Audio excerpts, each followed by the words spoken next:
ಬಸವಣ್ಣನವರ ವಿಚಾರಕ್ಕೆ ಸಂಬಂಧಪಟ್ಟ ಹಾಗೆ ಒಂದು ವಿವಾದ ಎದ್ದಿದೆ. ಈ ವಿವಾದಗಳು ಬಂದಾಗ ನನಗೆ ಜೆ ಎಚ್ ಪಟೇಲ್ ಅವರು ಸದನದಲ್ಲಿ ಮಾಡಿದಂಥ ಒಂದು ಭಾಷಣ ನೆನಪಾಯಿತು. ಅಂದರೆ ಒಂದು ಹೇಳಿಕೆಯನ್ನು ಕೊಡ್ತಾರೆ ಅವರು.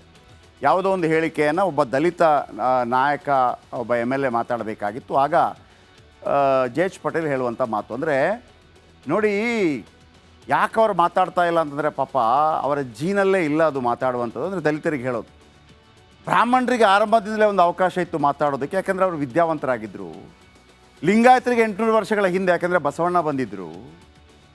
ದಲಿತರಿಗೆಲ್ಲ ಅಂಥ ಅವಕಾಶಗಳು ಸಿಕ್ಕಿದ್ದು, ಎಜುಕೇಷನ್ ಸಿಕ್ಕಿದ್ದು 1947ರಿಂದ ಜಸ್ಟ್ ಒಂದು 50-60 ವರ್ಷ ಆಯಿತು. ನಾವೆಲ್ಲ ಭಾಳ ಸೀನಿಯರ್ಗಳಿದ್ದೀವಿ, ಹಾಗಾಗಿ ನಮಗೆ ಜ್ಞಾನಗಳು ಸ್ವಲ್ಪ ಜಾಸ್ತಿ ಇರ್ಬೋದು, ಅವ್ರಿಗಿಲ್ಲ. ಅಂದರೆ ಬಸವಣ್ಣನವರ ವಿಶೇಷತೆಯನ್ನು ಹೇಳೋದು. ಬಸವಣ್ಣನವರು ಇಲ್ಲದೇ ಇದ್ದರೆ ಏನಾಗ್ತಾಯಿತ್ತು? 800 ವರ್ಷಗಳ ಹಿಂದೆ ಸಮಾನತೆಯ ಬಗ್ಗೆ ಮಾತಾಡಿದ್ದು. 800 ವರ್ಷಗಳ, ಈಗ ನಾವು ಮಹಾತ್ಮ ಗಾಂಧಿ ಬಗ್ಗೆ ಇತ್ತೀಚೆಗೆ ಮಾತಾಡ್ತಿದ್ದೀನಿ, 1935 ನಂತರ, ಇತ್ತೀಚೆಗೆ, ಇನ್ನೂ 100 ವರ್ಷ ಆಗಿಲ್ಲ. ಅವರು ಏನೋ ಅಂತರ್ಜಾತಿ ವಿವಾಹವನ್ನು ಪ್ರೋತ್ಸಾಹ ಮಾಡಿದರು, ಮತ್ತೊಂದು ಮಗದು. 800 ವರ್ಷಗಳ ಹಿಂದೆ ರೀ ಬಸವಣ್ಣ, 800 ವರ್ಷಗಳ ಹಿಂದೆ. ಅಂಥ ಮಹಾನ್ ಮಾನವತಾವಾದಿ ನಮ್ಮ ಈ ನೆಲದಲ್ಲಿ.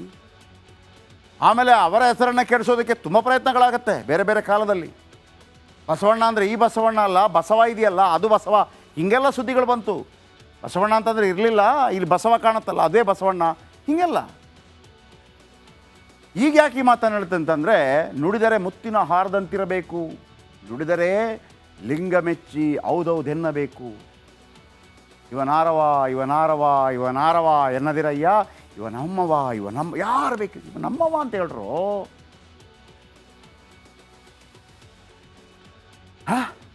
ಆಮೇಲೆ ಅನುಭವ ಮಂಟಪ, ವಿಶ್ವದ ಪ್ರಪ್ರಥಮ ಪಾರ್ಲಿಮೆಂಟ್ 800 ವರ್ಷಗಳ ಹಿಂದೆ ನಮ್ಮಲ್ಲಿ ಕರ್ನಾಟಕದಲ್ಲಿ. ಇಂಥ ಬಸವಣ್ಣನ ಬಗ್ಗೆ ಗೊತ್ತಿಲ್ಲ. ನಮ್ಮ ಬಸನಗೌಡ ಪಾಟೀಲ್ ಯತ್ನಾಳ್ ಒಂದು ತಪ್ಪು ಮಾತು ಹೇಳಿದ್ರ. ಈ ಮಾತು, ಅವರು ಹೇಳಿದಂಥ ಮಾತು ಇದೀಗ ಶರಣರ ಕೆಂಗಣ್ಣಿಗೆ, ಈ ಮಾತಿನಿಂದಾಗಿ ಶರಣರ ಕೆಂಗಣ್ಣಿಗೆ ಗುರಿಯಾಗಿದ್ದಾರೆ. ಸ್ವತಃ ಲಿಂಗಾಯತ ನಾಯಕ ಕೇಳಿಸ್ಕೊಳ್ಳಿ ಏನು ಹೇಳಿದ್ರು ರಿಪೋರ್ಟ್. ನಿಮ್ಮ ಆಸ್ತಿ ರಕ್ಷಣೆ ಮಾಡ್ಕೋಬೇಕಾದ್ರೆ ನೀವು ಹೊರಗೆ ಬರಬೇಕಾಗ್ತದ. ಎರಡೇ ಆಪ್ಷನ್ ನೀವು, ಬಸವಣ್ಣವ್ರಂಗ ಹೋಗಿ ಹೊರಗೆ ಜಿಗಿ.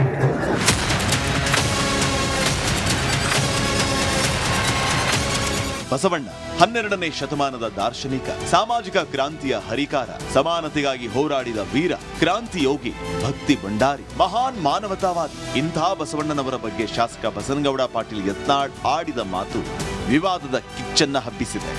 ಜಮೀನು ಹೋದ್ರೂ ಹೊರಗೂ ಬರೋದಿಲ್ಲ ಅಂದ್ರೆ ಎರಡೇ ಆಪ್ಷನ್ ನಿಮಗೆ, ಒಂದು ಬಸವಣ್ಣವ್ರಂಗ ಹೋಗಿ ಹೊರಗೆ ಜಿಗಿ, ಇಲ್ಕಂದ್ರೆ ಆಗ್ಬೇಕಾಗ್ತದೆ. ಬಸವಣ್ಣನವರನ್ನ ಹೇಳಿ ಅಂದ್ರ ಯತ್ನಾಳ್. ಬೀದರ್ನಲ್ಲಿ ವಕ್ಫ್ ವಿರುದ್ಧ ಯತ್ನಾಳ್ ಅಂಡ್ ಟೀಮ್ ಪ್ರತಿಭಟನೆ ಹಮ್ಮಿಕೊಂಡಿದ್ರು. ಈ ವೇಳೆ ಮಾತನಾಡಿದ ಶಾಸಕ ಯತ್ನಾಳ್, ನಿಮ್ಮ ಜಮೀನು ಹೋದ್ರೂ ನೀವು ಹೊರಗೆ ಬರಂಗಿಲ್ಲ ಅಂದ್ರೆ ಬಸವಣ್ಣನವರಂಗೆ ಹೋಗಿ ಹೊಳೆಗೆ ಬೀಳ್ಬೇಕಾಗುತ್ತೆ ಅಂತ ಹೇಳಿದ್ದಾರೆ. ಪರೋಕ್ಷವಾಗಿ ಬಸವೇಶ್ವರರನ್ನ ಹೇಳಿ ಅಂದ್ರ ಅನ್ನೋ ಅನುಮಾನ ಮೂಡಿದೆ. ಯತ್ನಾಳ್ ವಿರುದ್ಧ ಬಸವಾದಿ ಶರಣರು ಗರಂ. ಯತ್ನಾಳ್ ಹೇಳಿಕೆ ವಿವಾದದ ಕಿಡಿಯನ್ನ ಹೊತ್ತಿಸಿದೆ. ಕೇಸರಿ ನಾಯಕರು ಮಾತ್ರವಲ್ಲ, ಕಾಂಗ್ರೆಸ್ಸಿಗರು, ಮಠಾಧೀಶರು ಮುಗಿಬಿದ್ದಿದ್ದಾರೆ.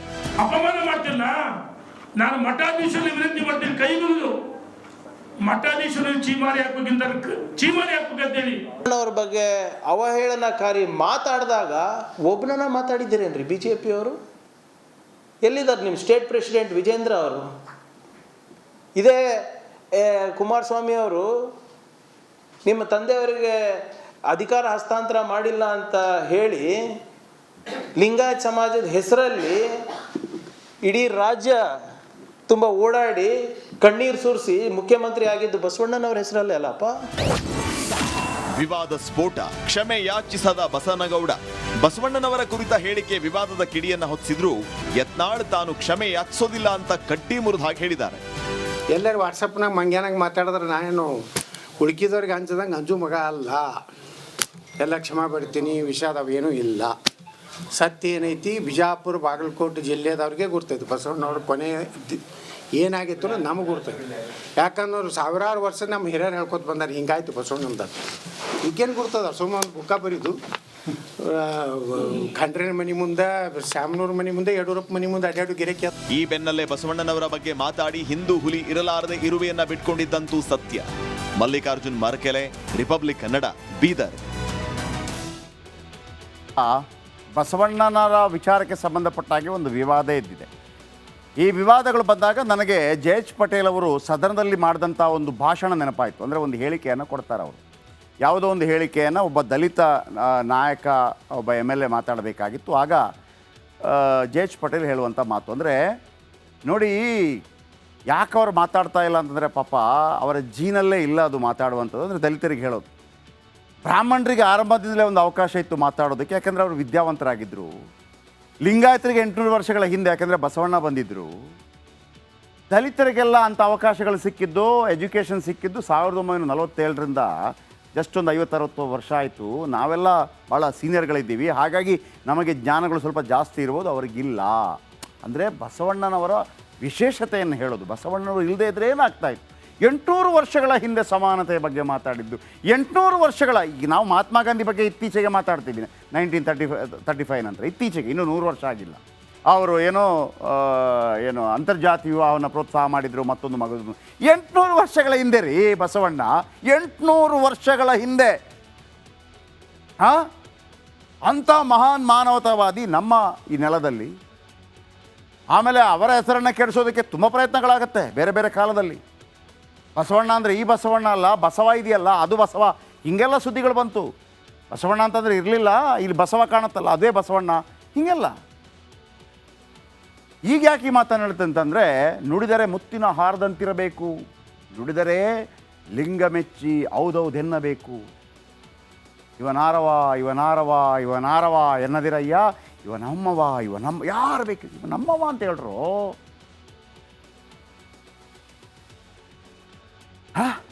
ಆಮೇಲೆ ಅನುಭವ ಮಂಟಪ, ವಿಶ್ವದ ಪ್ರಪ್ರಥಮ ಪಾರ್ಲಿಮೆಂಟ್ 800 ವರ್ಷಗಳ ಹಿಂದೆ ನಮ್ಮಲ್ಲಿ ಕರ್ನಾಟಕದಲ್ಲಿ.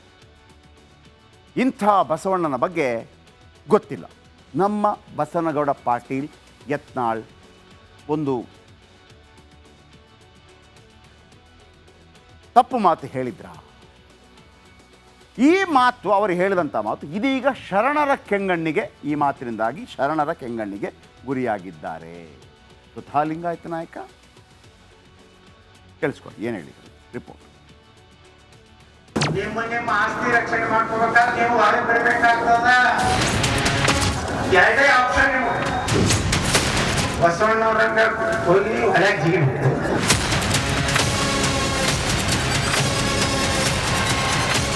ಬಸವಣ್ಣ 12ನೇ ಶತಮಾನದ ದಾರ್ಶನಿಕ, ಸಾಮಾಜಿಕ ಕ್ರಾಂತಿಯ ಹರಿಕಾರ, ಸಮಾನತೆಗಾಗಿ ಹೋರಾಡಿದ ವೀರ, ಕ್ರಾಂತಿ ಯೋಗಿ, ಭಕ್ತಿ ಭಂಡಾರಿ, ಮಹಾನ್ ಮಾನವತಾವಾದಿ. ಇಂಥ ಬಸವಣ್ಣನವರ ಬಗ್ಗೆ ಶಾಸಕ ಬಸನಗೌಡ ಪಾಟೀಲ್ ಯತ್ನಾಳ್ ಆಡಿದ ಮಾತು ವಿವಾದದ ಕಿಚ್ಚನ್ನ ಹಬ್ಬಿಸಿದೆ. ಜಮೀನು ಹೋದ್ರೂ ಹೊರಗೂ ಬರೋದಿಲ್ಲ ಅಂದ್ರೆ ಎರಡೇ ಆಪ್ಷನ್ ನಿಮಗೆ. ಒಂದು ಬಸವಣ್ಣವ್ರಂಗ ಹೋಗಿ ಹೊರಗೆ ಜಿಗಿ, ಇಲ್ಲಂದ್ರೆ ಆಗ್ಬೇಕಾಗ್ತದೆ. ಬಸವಣ್ಣನವರನ್ನ ಹೇಳಿ ಅಂದ್ರ ಯತ್ನಾಳ್. ಬೀದರ್ನಲ್ಲಿ ವಕ್ಫ್ ವಿರುದ್ಧ ಯತ್ನಾಳ್ ಅಂಡ್ ಟೀಮ್ ಪ್ರತಿಭಟನೆ ಹಮ್ಮಿಕೊಂಡಿದ್ರು. ಈ ವೇಳೆ ಮಾತನಾಡಿದ ಶಾಸಕ ಯತ್ನಾಳ್, ನಿಮ್ಮ ಜಮೀನು ಹೋದ್ರೂ ನೀವು ಹೊರಗೆ ಬರಂಗಿಲ್ಲ ಅಂದ್ರೆ ಬಸವಣ್ಣನವರಂಗೆ ಹೋಗಿ ಹೊಳೆಗೆ ಬೀಳ್ಬೇಕಾಗುತ್ತೆ ಅಂತ ಹೇಳಿದ್ದಾರೆ. ಪರೋಕ್ಷವಾಗಿ ಬಸವೇಶ್ವರರನ್ನ ಹೇಳಿ ಅಂದ್ರ ಅನ್ನೋ ಅನುಮಾನ ಮೂಡಿದೆ. ಯತ್ನಾಳ್ ವಿರುದ್ಧ ಬಸವಾದಿ ಶರಣರು ಗರಂ. ಯತ್ನಾಳ್ ಹೇಳಿಕೆ ವಿವಾದದ ಕಿಡಿಯನ್ನ ಹೊತ್ತಿಸಿದೆ. ಕೇಸರಿ ನಾಯಕರು ಮಾತ್ರವಲ್ಲ, ಕಾಂಗ್ರೆಸ್ಸಿಗರು, ಮಠಾಧೀಶರು ಮುಗಿಬಿದ್ದಿದ್ದಾರೆ. ಅಪಮಾನ ಮಾಡ್ತಿಲ್ಲ, ನಾನು ಮಠಾಧೀಶರಲ್ಲಿ ವಿನಂತಿ ಮಾಡ್ತೀನಿ, ಕೈ ಮುಗಿದು ಮಠಾಧೀಶರು ಚೀಮಾರಿ ಹಾಕ್ಬೇಕಂತೇಳಿ ಅವ್ರ ಬಗ್ಗೆ ಅವಹೇಳನಕಾರಿ ಮಾತಾಡಿದಾಗ ಒಬ್ಬನನ್ನ ಮಾತಾಡಿದ್ದೀರೇನ್ರಿ BJP ಅವರು? ಎಲ್ಲಿದ್ದಾರೆ ನಿಮ್ಮ ಸ್ಟೇಟ್ ಪ್ರೆಸಿಡೆಂಟ್ ವಿಜೇಂದ್ರ ಅವರು? ಇದೇ ಕುಮಾರಸ್ವಾಮಿ ಅವರು ನಿಮ್ಮ ತಂದೆಯವರಿಗೆ ಅಧಿಕಾರ ಹಸ್ತಾಂತರ ಮಾಡಿಲ್ಲ ಅಂತ ಹೇಳಿ ಲಿಂಗಾಯತ್ ಸಮಾಜದ ಹೆಸರಲ್ಲಿ ಇಡೀ ರಾಜ್ಯ ತುಂಬ ಓಡಾಡಿ ಕಣ್ಣೀರು ಸುರಿಸಿ ಮುಖ್ಯಮಂತ್ರಿ ಆಗಿದ್ದು ಬಸವಣ್ಣನವರ ಹೆಸರಲ್ಲೇ ಅಲ್ಲಪ್ಪ. ವಿವಾದ ಸ್ಫೋಟ, ಕ್ಷಮೆ ಯಾಚಿಸದ ಬಸನಗೌಡ.